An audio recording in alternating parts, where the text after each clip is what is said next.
All about quadrilaterals, क्योंकि इस chapter का नाम तो ट्रायंगल है लेकिन इसमें क्वाड्रिलेटरल की भी बहुत ज़्यादा प्रॉपर्टीज यूज होने वाली है। स्टेप स्टेप पे क्वाड्रिलेटरल आपका काम आएगा, ठीक है। तो इसमें सबसे पहले तो क्वाड्रिलेटरल होती क्या है, हिंदी में सब बच्चों को पता है, इसको चतुर्भुज बोलते हैं।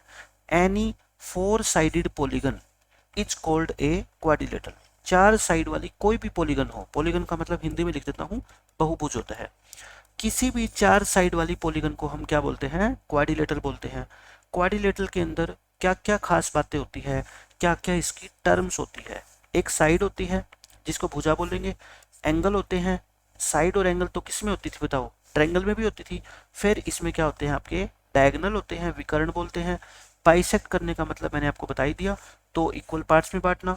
परपेंडिकुलर बाइसेक्टर का मतलब क्या होता है, जैसे ये लाइन है मान लो ए बी और ये है आपका सी से लेकर डी, और अगर सी डी परपेंडिकुलर बाइसेक्टर है, मैं क्या कह रहा हूं ध्यान से सुनना, if C D is perpendicular bisector, ये परपेंडिकुलर का सिंबल होता है, ठीक है, ये वाला perpendicular bisector, then perpendicular bisector का मतलब बता रहा हूँ, ये दो एंगल जो है ना ये क्या होंगे, 90 90 के होंगे, ठीक है।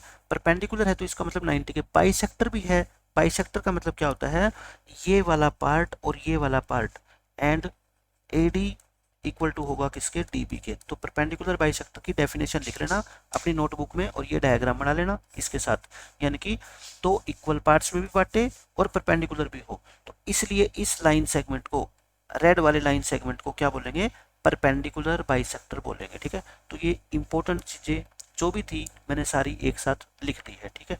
अब हम करते हैं क्वाड्रिलेटरल के, जैसे साइड कौन कौन सी होती है लिख दी मैंने, A B, B C, C D, D A. Angles कौन से होते हैं, angle A, angle B, angle C, angle D. Diagonal कौन से होते हैं, ये जो ओपोजिट वर्टेक्स को जोड़ते हैं, ए से लेके सी और बी से लेके डी, ये दो क्या होते हैं आपके डायगोनल। साइड्स कितनी होती है, चार, एंगल भी कितने होते हैं, चार, और डायगोनल कितने होते हैं, दो। एक पॉइंट और लिख लो, वर्टिसेज लिख लो, क्या लिख लो बच्चों, वर्टिसेज, शीर्ष या शीर्ष बिंदु जिसको बोलते हैं, वर्टिसेज इन पॉइंट्स को बोलते हैं, ए बी सी डी को, ठीक है। जो इंग्लिश के अल्फ़ाबेट होते हैं इनको हम क्या बोलते हैं, वर्टिसेज। जैसे कोऑर्डिनेट ज्योमेट्री के अंदर आप पढ़ते हो कि एक ट्रायंगल के 3 वर्टिसेज होते हैं, क्वाड्रिलेटरल के 4 वर्टिसेज होते हैं, पेंटागन के 5 होते हैं, वही सारी चीज़ें हैं। तो ये आप सीख गए कॉमन टर्म्स इसकी। अब कुछ इंपॉर्टेंट चीज़ें बता देता हूँ मैं जो बार बार यूज होएगी क्वेश्चंस के अंदर। ओपोजिट साइड किसको बोलते हैं, ओपोजिट को हिंदी में बोलते हैं सम्मुख भुजाएं। ये होती क्या है मैं बताता हूँ। जैसे आप कोई भी एक क्या बना लो, क्वाड्रिलेटर बना लो, ये जरूरी नहीं है स्क्वायर हो, कुछ कैसा भी चार साइड वाली कोई भी एक शेप बना लो अपनी नोटबुक में, ए बी सी डी इसको नाम दे दो, ठीक है। अब मैं ये बता रहा हूँ इसमें ओपोजिट साइड कौन कौन सी है, ओपोजिट साइड्स आर, ओपोजिट का मतलब क्या होता है, आमने सामने वाली।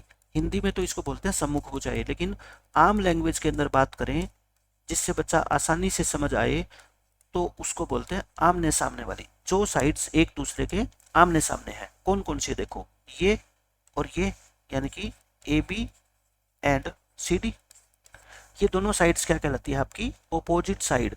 लेकिन मेरी बात ध्यान से सुनना, कभी भी ये अपने दिमाग में बात मत डालना कि ओपोजिट साइड हमेशा इक्वल होती है, ऐसा कुछ नहीं होता, ठीक है। अलग अलग टाइप की क्वाड्रिलेटरल होती है, उनकी प्रॉपर्टीज होती है, उन प्रॉपर्टी को देख के हम देखेंगे कि कहाँ पे ओपोजिट साइड इक्वल होती है और किस में नहीं होती।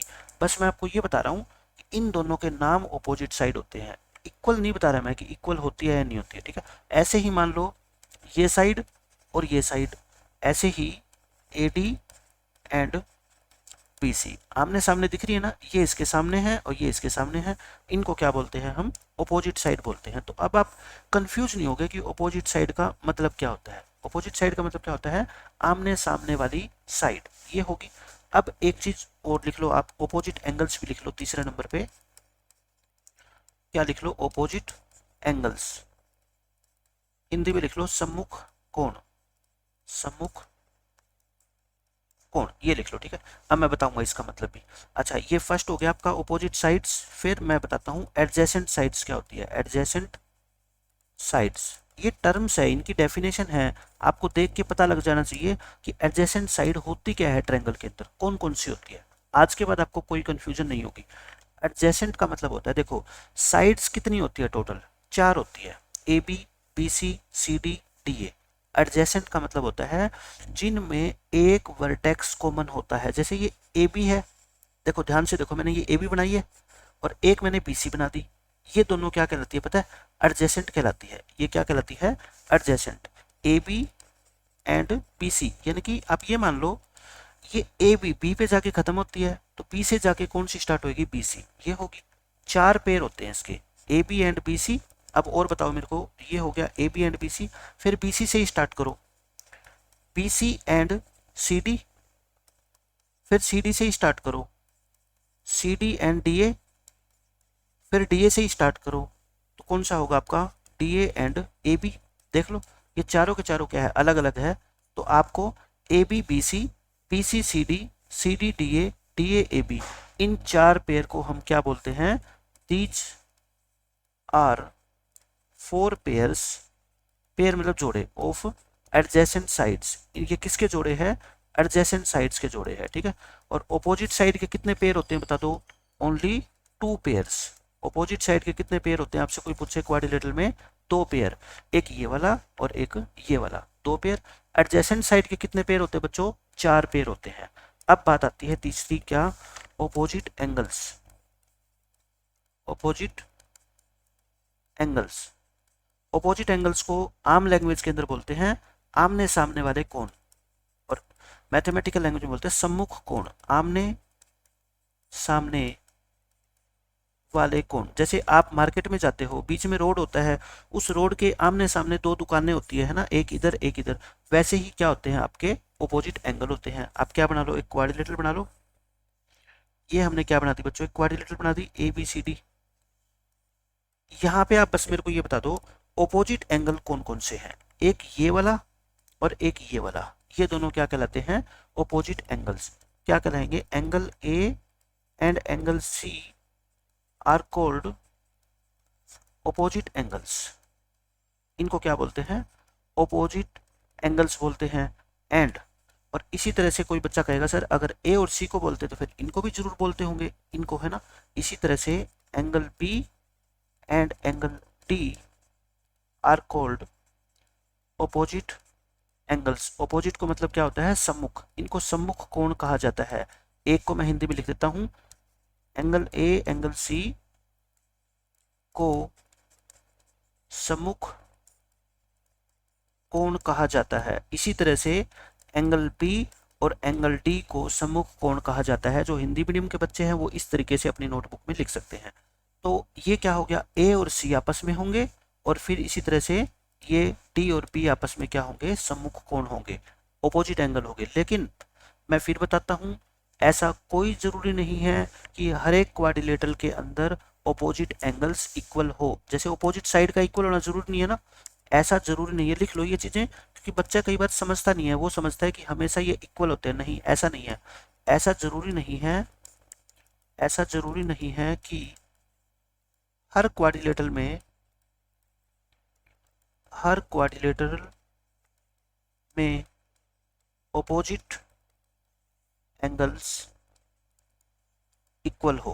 मैंने क्या लिखा, ऐसा जरूरी नहीं है, मतलब बिना कोई अपनी मर्जी से हम ये नहीं कह सकते कि एंगल ए और एंगल सी इक्वल है या बी और डी क्या है, इक्वल है। सिमिलरली ऑपोजिट साइड के लिए भी लिख लो यही चीज, सिमिलरली ऐसा जरूरी नहीं है, ऐसा जरूरी नहीं है कि ऑपोजिट साइड्स इक्वल हो। देखो ये जो है ना, आप ये मान लो ऑपोजिट से, ये 6th क्लास से लेके और 9th क्लास तक की जितनी भी 4 सालों की बातें हैं ना, मैं आज आपको सारी एक साथ बता रहा हूँ। आप सोचो अगर आपने पहले छोटी क्लासों में मैथ को अच्छे से पढ़ा होता तो ये चीज़ें आपको दोबारा सीखने की जरूरत नहीं पड़ती। लेकिन फिर भी मैं जितने भी टर्म्स, जितने भी फॉर्मूले, कोई थ्योरम है, कोई भी प्रॉपर्टी है इस चैप्टर में यूज होगी ना, वो मैं सारी की सारी आपको बता दूंगा। यानी मैं ये नहीं कहूँगा कि ये तो आपने 8th क्लास में पढ़ा होगा, ये तो आपने 9th क्लास में पढ़ा होगा। मैं खुद आपको सारी चीज़ें बताऊंगा, फिर आपको क्वेश्चन सोल्व करने में आसानी होगी। ऑपोजिट एंगल का मतलब समझ गए। अब बच्चे के दिमाग में एक चीज़ और डाउट आती है कि सर क्या इनको और इनको ऑपोजिट बोलते हैं क्या? मैं कहता हूँ नहीं बोलते इनको, ठीक है। फिर इनको क्या बोलेंगे, इनके भी नाम होते हैं। अच्छा कितने पेयर होते हैं इनके? 2 पेयर्स होते हैं, ठीक है।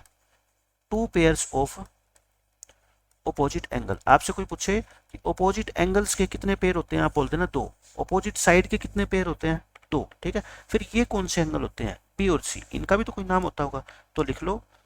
अब फोर्थ पॉइंट और लिख लो, इसमें इसी में ऐड कर दो, फोर्थ पॉइंट को क्या नाम आप ऐड कर दो, adjacent angles. Adjacent angles, adjacent का नाम होता है संलग्न, एंगल को बोलते हैं कौन, संलग्न कोण, एडजेसेंट एंगल। तो लिखो एडजेसेंट एंगल क्या होते हैं, डायग्राम बना देता हूं मैं। आपके दिमाग में जो भी क्वेश्चन आएगा ना, उस हर क्वेश्चन का ज्योमेट्री के अंदर जवाब है कि इसको क्या बोलते हैं, उनका नाम होता है कुछ ना कुछ। एडजेसेंट एंगल कौन से होते हैं, देखो अपोजिट तो कौन से हुए, ए के सामने सी और बी के सामने कौन सा, डी। तो ये ए और ये डी, ये क्या होते हैं, एडजेसेंट एंगल्स होते हैं। तो लिखो फोर्थ पॉइंट में एडजेसेंट एंगल्स। इनके टोटल कितने पेयर होते हैं बताओ, चार पेयर होते हैं। जैसे एडजेसेंट साइड के कितने पेयर होते हैं, चार होते हैं ना, वैसे ही एडजेसेंट एंगल के भी चार होते हैं, यानी कि एडजेसेंट के चार चार होते हैं, ओपोजिट के दो दो होते हैं, चाहे वो साइड्स हो चाहे वो एंगल्स हो, ठीक है। चार पेयर कौन कौन से होंगे, angle A and angle D, A और डी, फिर डी और C, angle D and angle C, फिर सी और B, angle C and angle B, और फिर बी के साथ कौन बनाएगा pair, A, angle B and angle A. इनकी पहचान क्या होती है बताओ, इनकी पहचान होती है कि ये दोनों एक ही साइड के ऊपर बने होते हैं। जैसे ए बी साइड है, ए बी साइड के ऊपर जो दोनों एंगल बने हैं ना, इनको हम क्या बोलते हैं, एडजेसेंट बोलते हैं। पहचान क्या होती है, एडजेसेंट एंगल्स, एडजेसेंट एंगल्स एक ही साइड पर बने होते हैं। सिंपल लैंग्वेज में आपको डेफिनेशन बता दी एडजेसेंट एंगल की, ये दोनों एक ही साइड पे बने हैं। एडी साइड पे कौन से दो एंगल बने हैं, एंगल डी और एंगल ए, इनको क्या बोलेंगे, एडजेसेंट एंगल्स। तो एडजेसेंट एंगल हो गया, मैंने चारों चीजें आपको बता दी, opposite angles, opposite sides, adjacent angles, adjacent side, और कितने कितने पेयर होते हैं मैंने आपको ये भी बता दिया, ठीक है। अच्छा, ऐसा कोई रूल नहीं होता कि ये दोनों आपस में इक्वल होते हैं या इन दोनों का सम 180 होता है। आप ध्यान रखना, जो प्रॉपर्टी मैं बताऊंगा ना, बस वही आपको अपने दिमाग में रखनी है। जो मैं नहीं बता रहा उसको अपने आप से अज्यूम नहीं करना। मैंने कहीं ये नहीं बताया आपको कि इन दोनों एंगल का सम कितना होता है, इन दोनों का, ठीक है। सम क्या होता है, क्या होता है सम, वी डोंट नो, हमें नहीं पता। क्यों, ऐसी कोई थ्योरम नहीं होती कि किसी भी क्वाड्रिलेटरल का अगर हम बताएं कि इन दोनों एंगल का सम कितना होता है, 180 होता है, 360 होता है, ऐसा कोई प्रूफ नहीं होता। हाँ, जिसमें होगा, किस में 180 होगा ये एंगल का सम, वो आगे आने वाले चैप्टर के अंदर मैं सारी चीजें आपको बताऊंगा, ठीक है। लेकिन बिना बताए आपको खुद से कुछ भी अज्यूम नहीं करना है कि इक्वल होते हैं या इनका सम 180 होता है या इनका सम 90 होता है, ऐसा आपको खुद से कुछ नहीं मानना, ठीक है। अब देखो ये हो गया आपका, ये चीजें आपकी क्या होगी बच्चों, अभी तक क्वाड्रिलेटरल के बारे में बेसिक चीजें, एडजेसेंट एंगल क्या होते हैं, एडजेसेंट साइड क्या होती है, मैंने सब कुछ बता दी। अब आता है important types of quadrilateral. Quadrilateral mainly 5 तरह की होती है। एक और होता है क्वाड्रिलेटरल में इंपॉर्टेंट टाइप, काइट, लेकिन काइट आपके 10th क्लास के सिलेबस में नहीं है। 10th क्लास में हमारे ये 5 चीजें हैं, square, rectangle, rhombus, parallelogram, trapezium. इनका हिंदी वर्जन मैंने ब्रैकेट में लिख दिया है। हिंदी मीडियम वाले बच्चे इंग्लिश वाले वर्ड्स को भी लिख लो, हिंदी वाले वर्ड्स को भी लिख लो। सिर्फ मैथ में तो हिंदी और इंग्लिश का इतना ही डिफरेंस होता है कि आप ये सीख लो कि एक टर्म को इंग्लिश में अगर स्क्वायर बोलते हैं, उसी को हिंदी में वर्ग बोलते हैं। इसके अलावा बस बाकी कोई नई चीज होती नहीं है, ठीक है। तो ये 5 क्वाड्रिलेटरल के बारे में हम पढ़ेंगे, इनकी क्या क्या प्रॉपर्टी होती है, क्या होती है इनकी प्रॉपर्टीज। प्रॉपर्टीज का मतलब होता है इनमें क्या क्या खास बातें होती है, यानी कि स्क्वायर में कुछ खास बातें होती है, रेक्टेंगल में अपनी कुछ खास बातें होती है, रोम्बस में होती है, पैरेललोग्राम में होती है, ट्रेपेजियम में होती है, ठीक है। इन पांचों में से इन चारों का एक ग्रुप होता है और इन चारों ये अकेला होता है, यानी कि ट्रेपेजियम आप ये मान लो ये अकेला है, ये क्या है, अकेला, और ये एक ही ग्रुप के होते हैं। ये क्या होते हैं, ये चारों, all these 4 quadrilaterals belong to the same group, belong to the same group. ये क्या होते हैं बच्चों, सेम ग्रुप से बिलोंग करते हैं। मैं एक स्लाइड और लेने की कोशिश करता हूं, फिर आपको समझाता हूं मैं।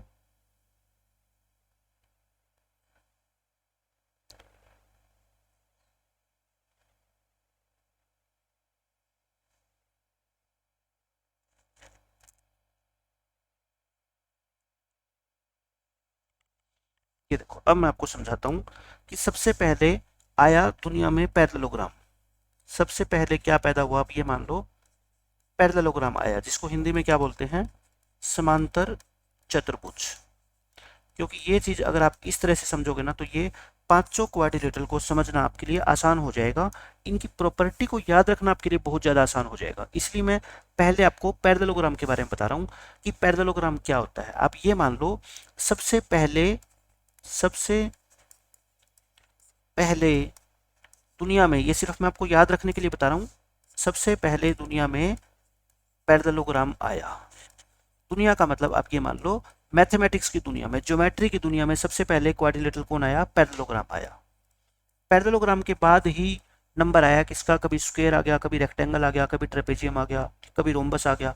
पैरेललोग्राम, पैरेललोग्राम को शॉर्ट फॉर्म में ऐसे लिखेंगे, पैरेलल लाइन का सिंबल बना के ऊपर जीएम लिख देना। इसी को हम क्या पढ़ेंगे आज के बाद, पैरेललोग्राम पढ़ेंगे, ठीक है। पैरेललोग्राम की क्या क्या खास बातें होती है अब हम वो सीखेंगे। देखो ये ऐसी शेप बना लो आप अपनी नोटबुक में, ये क्या होती है, एक पैरेललोग्राम। इसकी प्रॉपर्टी क्या होती है, सबसे पहले मैं इसकी खास बात बताता हूं आपको। ये देखो एक ऑपोजिट साइड बताओ आप मेरे को कौन कौन सी होती है इसमें, ये ए बी और सी डी, ए डी और बी सी, इनमें क्या होती है, ये जो दोनों के दोनों पेयर होते हैं ना ऑपोजिट साइड के, both pairs of opposite sides are parallel. यानी कि मैं कहता हूं A B, oh sorry equal नहीं कह सकता मैं, पैरेलल कह रहा हूं मैं, इक्वल नहीं कहूंगा, क्या कहूंगा बच्चों, पैरेलल कहूंगा। ए बी पैरेलल है डीसी के एंड ए डी पैरेलल है बीसी के। अगर किसी भी क्वाड्रिलेटरल में ये एक सिंगल प्रॉपर्टी सेटिस्फाई हो रही है कि ये दोनों लाइनें आपस में पैरेलल है और ये दोनों लाइनें आपस में पैरेलल है, तो उस हर क्वाड्रिलेटरल को हम क्या बोल सकते हैं बच्चों, पैरेललोग्राम बोल सकते हैं, ठीक है। यानी कि मैं क्या कहूं, if A B is parallel to D C and A D is parallel to B C, then A B C D it's a parallelogram. बस एक ये सिंगल लाइन आप याद रख लो कि पैरेललोग्राम आप किसी भी क्वाड्रिलेटरल को कब कह सकते हो, बताओ, अगर ऑपोजिट साइड के दोनों पेयर आपस में पैरेलल हो। देखो ये ए डी, ये वाली लाइन और ये वाली लाइन तो पैरेलल हो नहीं सकती, पैरेलल तो वो होता है ना जो कभी ना मिले, ये तो आपस में मिल रही है यहाँ पे आके, ठीक है। तो पैरेलल कौन सी होगी, ये वाली और ये वाली साइड हो सकती है और ये वाली और ये वाली साइड हो सकती है, लेकिन हर एक क्वाड्रिलेटरल में नहीं होता ऐसा। मान लो मैं ऐसी शेप बना दूं तो बताना, ये तो मैं कह सकता हूँ कि हो सकता है पैरेलल हो, लेकिन क्या ये पैरेलल हो सकती है, ये तो देखो जैसे ही आप आगे बढ़ाओगे इनको तो ये आपस में जाके क्या हो जाएगी, मिल जाएगी कहीं ना कहीं।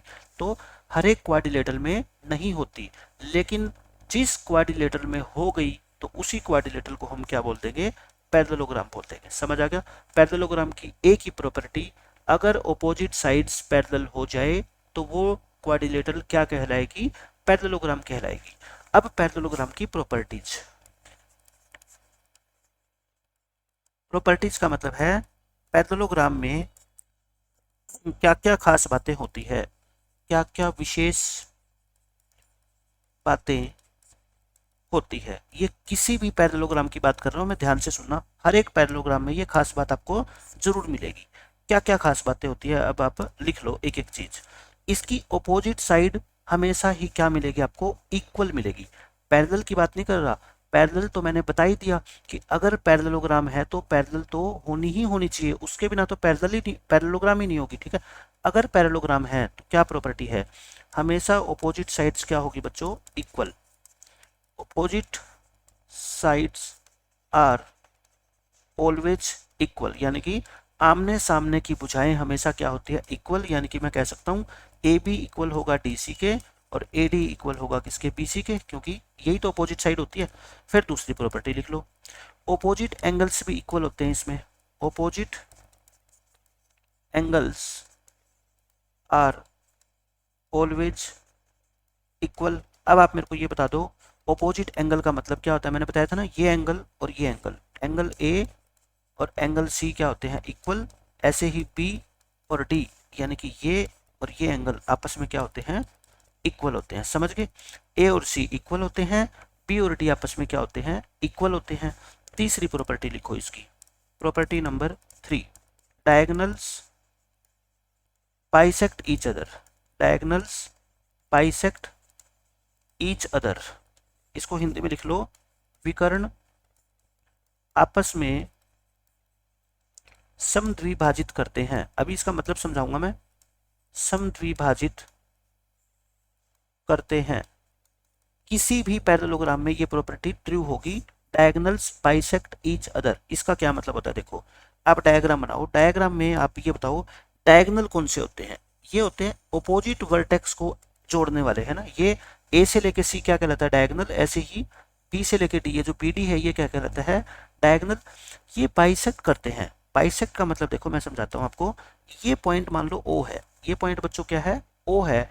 तो मैं ये कहता हूँ जितनी ए ओ होगी ना, ए से लेके ओ, उतनी ही ओ से लेके सी होगी। लिख भी देता हूँ मैं, मान लो अगर ये 3 सेंटीमीटर है ना, तो ये भी क्या है बच्चों, 3 सेंटीमीटर है। क्या है, ए से लेके ओ और ओ से लेके सी दोनों क्या होते हैं, आपस में इक्वल होते हैं। ध्यान से सुनना। इसी तरह से ये बी से लेके ओ और डी से लेके ओ, ये दोनों भी क्या होते हैं, इक्वल। लेकिन ऐसा जरूरी नहीं है कि ये दोनों 3 है तो ये भी दोनों 3 हो गए, नहीं, ऐसा नहीं कह रहा मैं। ये आपस में इक्वल हो सकते हैं, हो सकता है ये 4 हो और ये भी क्या हो, 4 हो। यानी कि बी से लेके ओ और ओ से लेके डी, ये दोनों आपस में क्या होते हैं, इक्वल। तो बाइसेक्ट का मतलब समझ गए कि AO equal to OC, BO equal to OD। लेकिन मैं अगले पेज पे लिख रहा हूँ, फोर्थ इसी पॉइंट में, लेकिन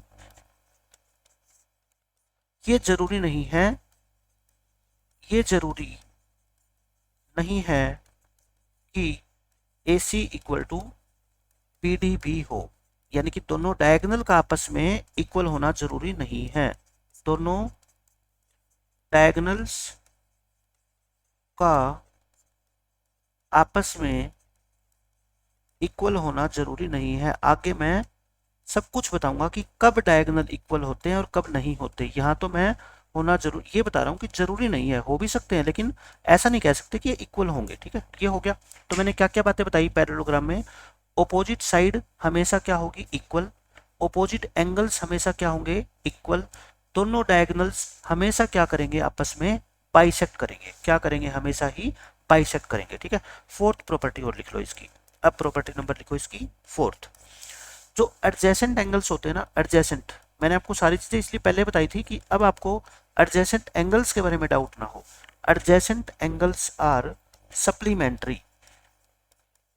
एडजेसेंट एंगल्स क्या होते हैं, सप्लीमेंट्री होते हैं। यानी कि जो आपके संलग्न कोण होते हैं, संलग्न कोण संपूरक होते हैं। सप्लीमेंट्री एंगल्स उनको बोलते हैं जिन दो एंगल्स का सम कितना होता है, 180 डिग्री। आगे इसी स्लाइड के अंदर मैं आपको इसकी पूरी डिटेल के अंदर डेफिनेशन भी बताऊंगा। अभी के लिए आपको पता होगा वैसे सप्लीमेंट्री एंगल क्या होते हैं, जिनका सम कितना होता है, आपका 180 डिग्री होता है। जैसे मैंने ये पैरेललोग्राम बनाई थी पिछले पेज पे, ये पैरेललोग्राम ABCD। तो एडजेसेंट एंगल इसमें कौन से हुए, एडजेसेंट मैंने अभी बताया था ना, जो एक ही साइड के ऊपर बने होते हैं। जैसे ये और ये AB के ऊपर बना हुआ है, इन दोनों का sum angle A plus angle B पता है कितना होएगा, 180 होगा। इसी तरह से B और C, एंगल B और एंगल C ये भी कितना होगा, 180। ऐसे ही C और एंगल D ये भी कितना होगा, 180। ऐसे ही D प्लस एंगल A ये भी कितना होगा, आपका 180। इनका सम कितना होता है, 180। लेकिन एक बच्चा पूछेगा सर ये बता दो, इन दोनों का सम तो 180 होता है, आपने बोल दिया, लेकिन क्या ये दोनों 90-90 के होते हैं। मैंने कहा, मैंने सिर्फ ये बताया है कि सम 180 होता है। मैंने ऐसा तो कभी भी नहीं कहा कि दोनों 90-90 के होने जरूरी है। आप दो दोस्त हो, आपके पास मिला के दोनों के पास 180 रुपीज है, तो क्या इसका मतलब ये समझूं मैं कि दोनों के पास 90-90 है? नहीं, ऐसा हो सकता है एक के पास 180 हो, एक के पास हो ही ना कुछ भी। एक के पास हो सकता है 100 हो, एक के पास क्या हो, 80 हो। यानी कि प्रॉपर्टी मैथ में जो आपको मैं बता रहा हूँ ना, बस उतना ही याद रखना है, उससे आगे अपनी तरफ से कोई भी चीज आप अज्यूम नहीं कर सकते। इस चीज का विशेष ध्यान रखना है, ठीक है। लेकिन मैं लिख भी देता हूँ साथ साथ में, लेकिन ऐसा जरूरी नहीं है, ऐसा जरूरी नहीं है कि अगर angle A plus angle B 180 है तो A और B बी दोनों ही 90-90 के होंगे। समझ गए मैं लिख रहा हूं, ऐसा जरूरी नहीं है।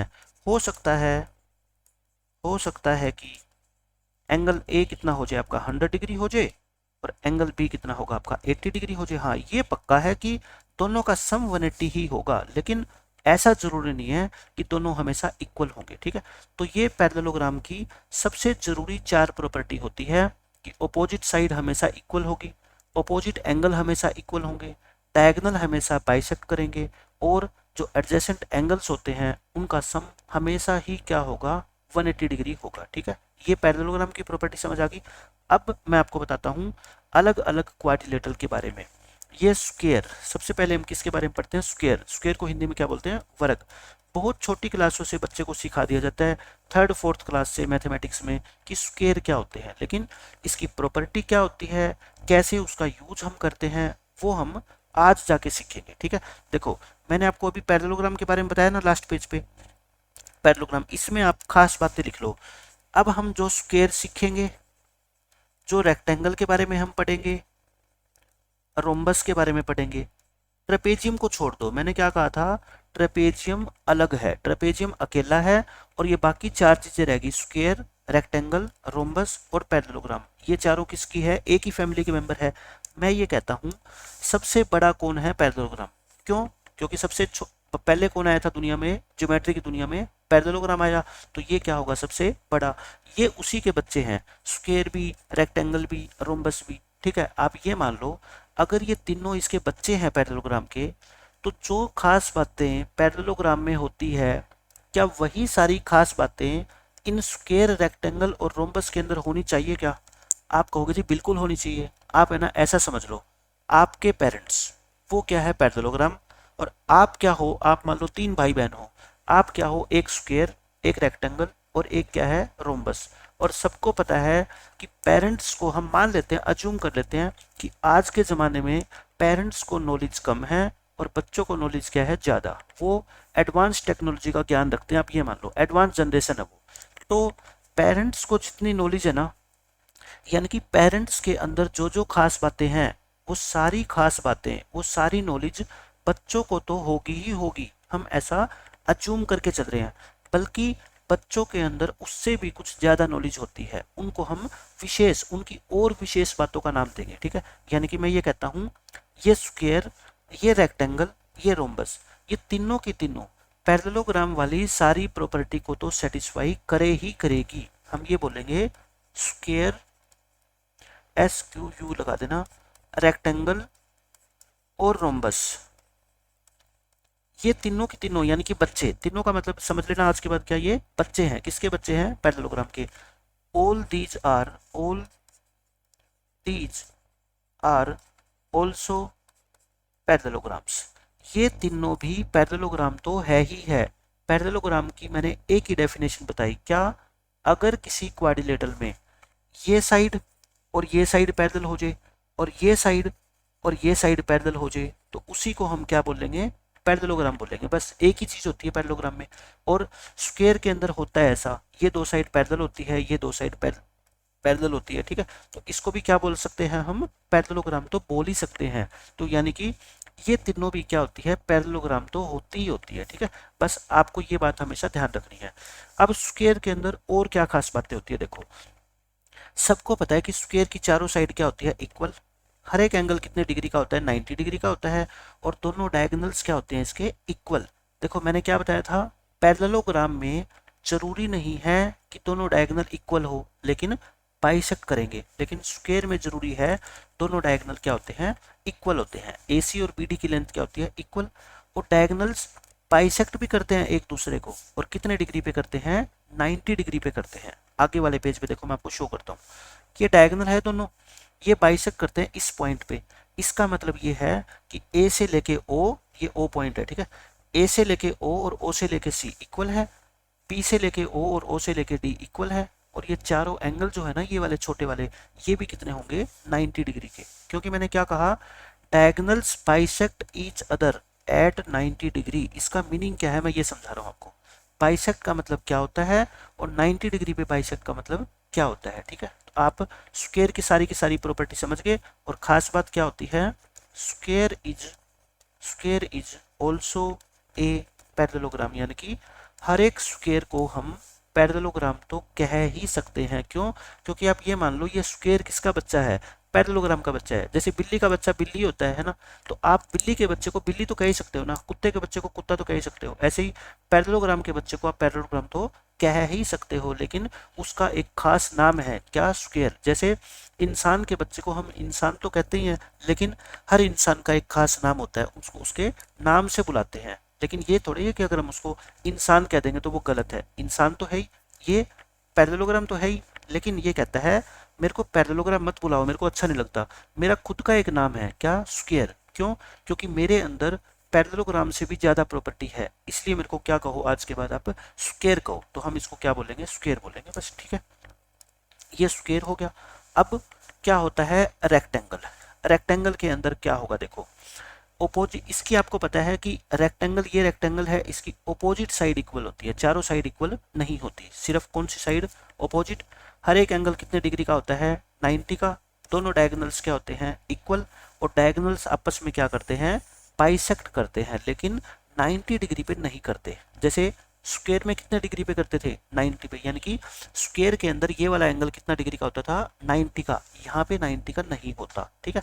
अब एक दो पेज के बाद मैं आपको समझाऊंगा कि आपको कैसे याद रहेगा कि कब एंगल ये 90 डिग्री का होता है और कब 90 डिग्री का नहीं होता, कब ये डायगोनल इक्वल होते हैं और कब नहीं होते। मैं ये सारी चीजें आपको बताऊंगा। ये तो प्रॉपर्टी याद रखनी है आपको, ठीक है। ये चारों प्रॉपर्टी होगी रेक्टेंगल की।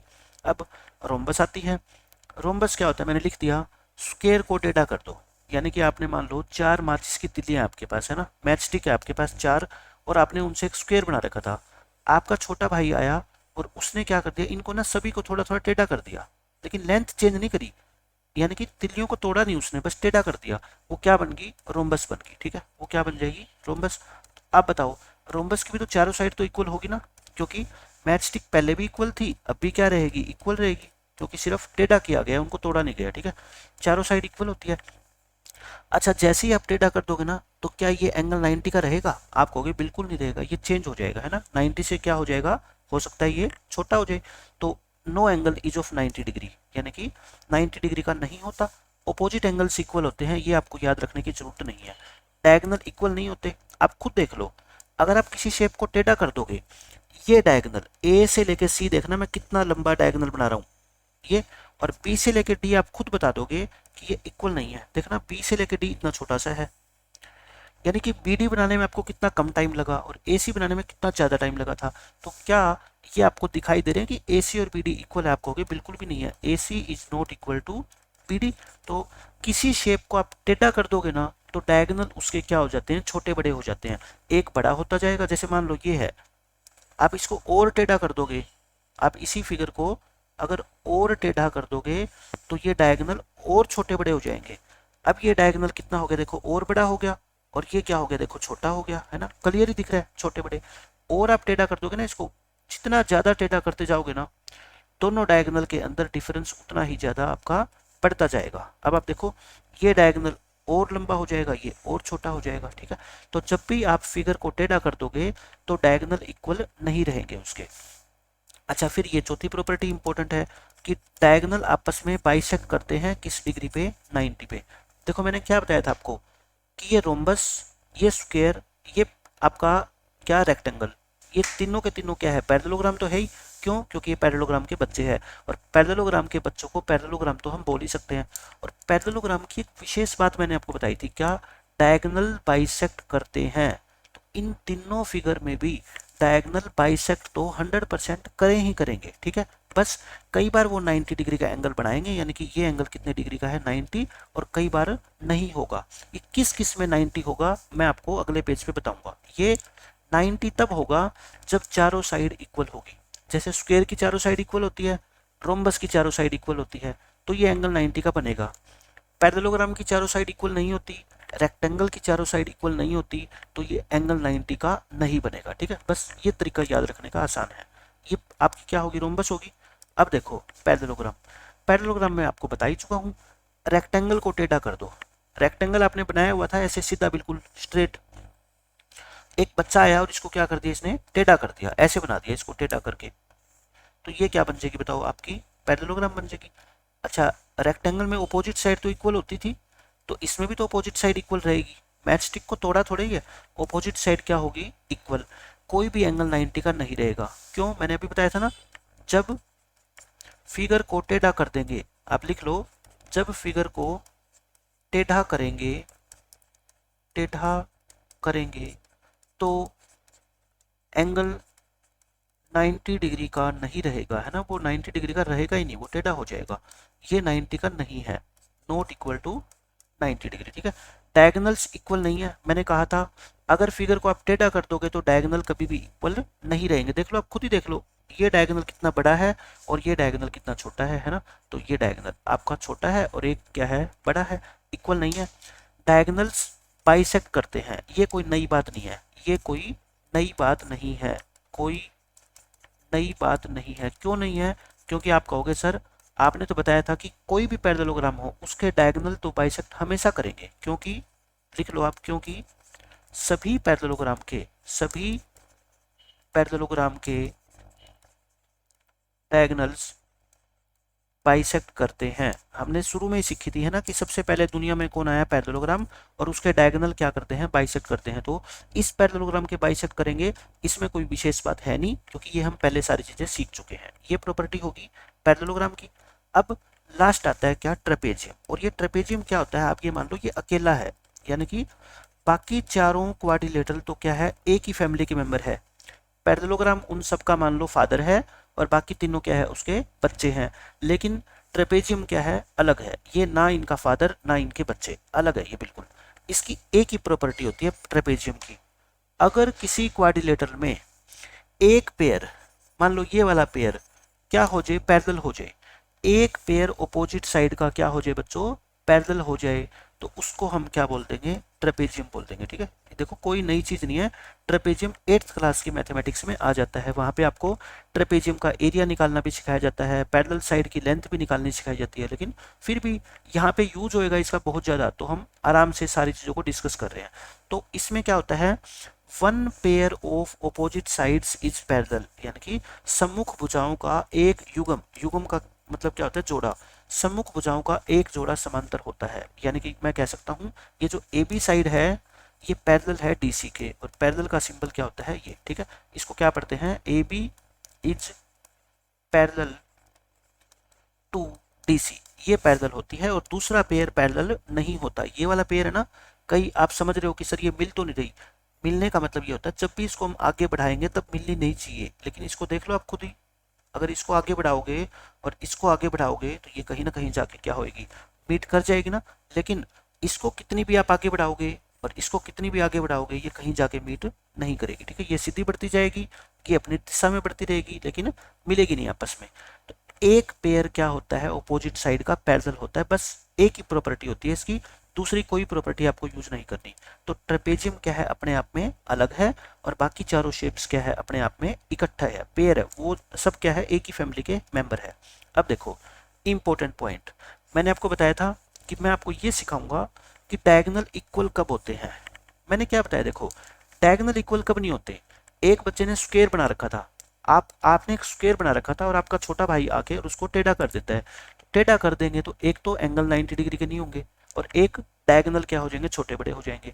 आप कहोगे डायगोनल इक्वल तभी होते हैं जब एंगल कितने होते हैं, 90 डिग्री। एंगल 90 डिग्री का मतलब बिल्कुल सीधी फिगर है ना, क्या होती है, बिल्कुल सीधी फिगर होती है, क्या होती है, और सीधी कौन कौन सी होती है, एक स्क्वायर होती है और एक क्या होती है, रेक्टेंगल, क्योंकि सारे एंगल 90 डिग्री के आप बचपन से सीखते आ रहे हो किस में होते हैं, एक तो स्क्वायर में और एक रेक्टेंगल में, तो इनके डायगोनल भी आपको क्या मिलेंगे, हमेशा बिल्कुल इक्वल मिलेंगे, ठीक है, हो गया। डायगोनल्स परपेंडिकुलर कब होते हैं, परपेंडिकुलर का मतलब वो, जैसे ये मैं परपेंडिकुलर का मतलब एक बार और समझा देता हूँ आपको, डायगोनल्स परपेंडिकुलर कब होते हैं, इसका क्या मतलब है, देखो ये दो डायगोनल्स है, आपको सबको पता है, ये परपेंडिकुलर, परपेंडिकुलर का मतलब होता है ये जो एंगल बनेगा ना ये 90 का बनना चाहिए, ये कब बनेगा पता है, ये कब बनेगा, जब चारों की चारों साइड इक्वल होगी, चारों साइड क्या होगी, इक्वल। और चारों साइड इक्वल किसकी होती है, या तो स्क्वायर की और या फिर रोम्बस की होती है ना, चारों साइड इनकी इक्वल।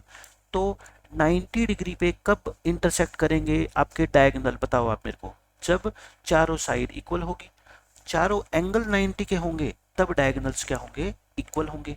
अब डायगोनल्स बाइसेक्ट कब करते हैं, आप कह देना सारे केसेस में बाइसेक्ट करते हैं, स्क्वायर में भी, रोम्बस में भी, रेक्टेंगल में भी और पैरेललोग्राम में भी। बाइसेक्ट तो हमेशा ही करते हैं। बाइसेक्ट का मतलब क्या होता है, मैं इसका भी मतलब समझा देता हूँ आपको। बाइसेक्ट का सिर्फ और सिर्फ इतना मतलब होता है बच्चों, परपेंडिकुलर का मतलब तो ये एंगल 90 का, बाइसेक्ट का मतलब होता है ए बी सी डी और ये पॉइंट है ओ। बाइसेक्ट का मतलब होता है कि ए ओ किसके बराबर होगा, ओ सी के, एंड जो बी ओ है वो किसके बराबर होगा, ओ डी के। तो ये चीजें भी आप लिख लेना, ठीक है, ये बाइसेक्ट का मतलब होता है। और ये 90, ये एंगल कितना होगा इसमें, 190, सारे ही 90 होंगे, 190 हो गया तो 2 भी 90 होगा, और फिर ये 3b और फिर ये 4b, 3b 90 होगा और 4b क्या होगा, 90। तो ये कुछ खास बातें हैं जो आपको याद रखने में आसानी होगी। फिगर बिल्कुल सीधी, इसका मतलब एंगल 90 के, एंगल 90 के होंगे तो जो दोनों डायगोनल है वो क्या होंगे, इक्वल होंगे। दोनों डायगोनल 90 डिग्री पे कब मिलेंगे, जब सारी साइड्स इक्वल हो। और बाइसेक्ट कब करेंगे, आप कह देना सारे ही केसेस में बाइसेक्ट करते हैं, पैरेललोग्राम में भी, रेक्टेंगल, स्क्वायर, रोम्बस। क्या ट्रेपेजियम में करेंगे, नहीं, क्योंकि ट्रेपेजियम को हम पढ़ ही नहीं रहे इसके साथ, वो तो बिल्कुल अलग है, उसकी तो एक ही प्रॉपर्टी होती है कि आमने सामने वाला ये एक पेयर अगर क्या हो जाए आपका बच्चों, पैरेलल हो जाए, तो उसको हम क्या बोलते हैं, ट्रेपेजियम बोलते हैं, ठीक है। तो ये आपकी सारी की सारी प्रॉपर्टी होगी। मैंने लिख दिया यहाँ पे कि ट्रेपेजियम क्या होता है आपका, सबसे डिफरेंट होता है। तो आज हमने क्या पढ़ा, एक मिनट, आज हमने क्या पढ़ा बच्चों, ट्रायंगल्स की सारी प्रॉपर्टी पढ़ी। ट्रायंगल्स के हमने क्या पढ़ लिए, टाइप्स पढ़ लिए, कितने टाइप की ट्रायंगल होती है। फिर इससे रिलेटेड हमने टर्म्स पढ़ी।